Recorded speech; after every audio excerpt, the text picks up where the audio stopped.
1979 жылы 18 жаш курагындагы Шейшен Боодайбеков Өзбекстанда алгачкы аскердик даярдыктан өтүп, Ооганстанга жөнөтүлгөн. Bir ay служить эткенден эле мен да бир медсамат бүткөн да бир казак бала бар болчу.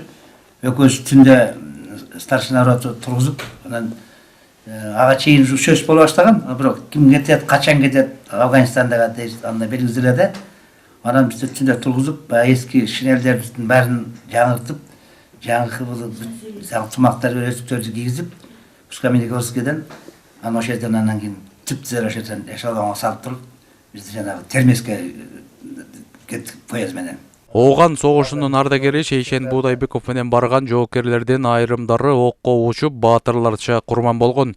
Денесине ок жаңылып, жарадары болгондордун арасында Шейшен Боодайбеков да бар. Күнү түнү уйку жок, күнү түнү атыштын үстүнө да. Bir ok yanılıp getse, ayla yok jana antip ketip kalasın.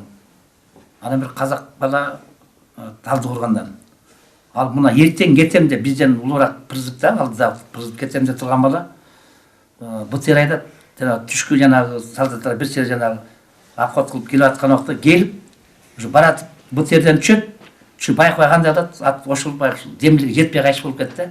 Şu janыңda жүргөндөр kaçıp olganda özüm шинер алып калат, жанында жүргөндөрдөн учуп кетет да. Бүгүнкү күндө каарманыбыз Айтматов районунун Бакай айылында жубайы Мунара Коңурбаева менен баш кошуп, үй бүлө күтүп 5 баланын атасы, жубайы менен агартуу тармагынын ардагерлери. Ушул алган тергесинде эң биринчи жолу карап чыккан экен 89 жылы. Аякта согушта нече немелер болгон экен.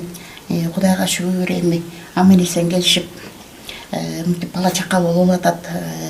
Неберлердің бары қайтыш болып кетті. Ошол азыр бала чакалы болуп, Кудай берсе жакшы чоң семьяданбыз.